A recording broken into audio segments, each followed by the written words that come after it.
రంగారెడ్డి జిల్లా షాద్నగర్ నియోజకవర్గం కొందూరు మండలం తంగెళ్లపల్లి వాగులో పత్తి లోడుతో వెళ్తున్న డీసీఎం బోల్తా పడింది. పత్తి లోడుతో కాటన్ మిల్కు వెళ్తున్న డీసీఎం వ్యాన్ తంగెళ్లపల్లి గ్రామ శివారులోని వాగు వద్ద వేసిన మట్టి రోడ్డు ఇరుకుగా ఉండడంతో అదుపు తప్పి వాగులో డీసీఎం బోల్తా పడింది. గత వారం రోజులుగా కురుస్తున్న వర్షాలకు వాగు నిండుగా ప్రవహిస్తోంది. గత కొన్నేళ్లుగా వాగుపై వంతెన నిర్మాణాన్ని చేపట్టమని గ్రామస్తులు అధికారులను, రాజకీయ నాయకులను ఎంతగా వేడుకున్నా ఇప్పటి వరకు వాగుపై వంతెన నిర్మాణాన్ని చేపట్టకపోవడం వల్ల తరచూ ప్రమాదాలు జరుగుతున్నాయని, వెంటనే నిర్మాణం చేపట్టాలని గ్రామస్తులు కోరుతున్నారు. పోయినసారి ఇట్లా మన్ను పోసి వెహికల్స్ వేసినాము. ఇప్పటికీ రోడ్డు పట్టించుకోవడం లేరు. దప్పున చేస్తే బాగుంటుందని అంటున్నాం. మేము వెహికల్స్ ఏది కానీ ఇబ్బంది చాలా పడుతున్నారు.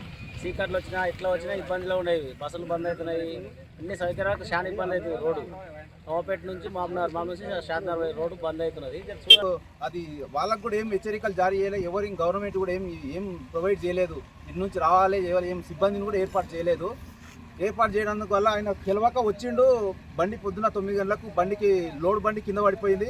వాళ్ళకు కూడా చాలా దెబ్బలు తగ్గినాయి. చాలా మంది డ్రైవర్ కానీ కిన్నర్ కానీ దెబ్బలు తగ్గినాయి. ఈ నిన్ననే చెప్పాము ఎమ్మెల్యే గారికి. గత 3 సంవత్సరాలు ఈ బ్రిడ్జి కూలగొట్టి ఇప్పటి వరకు దీన్ని పట్టించుకొని నాదులు లేడు ఎమ్మెల్యే గారు. అప్పుడు బీఆర్ఎస్ హయాంలో అంజయ్ యాదవ్ దీన్ని శాంక్షన్ చేయడం జరిగింది.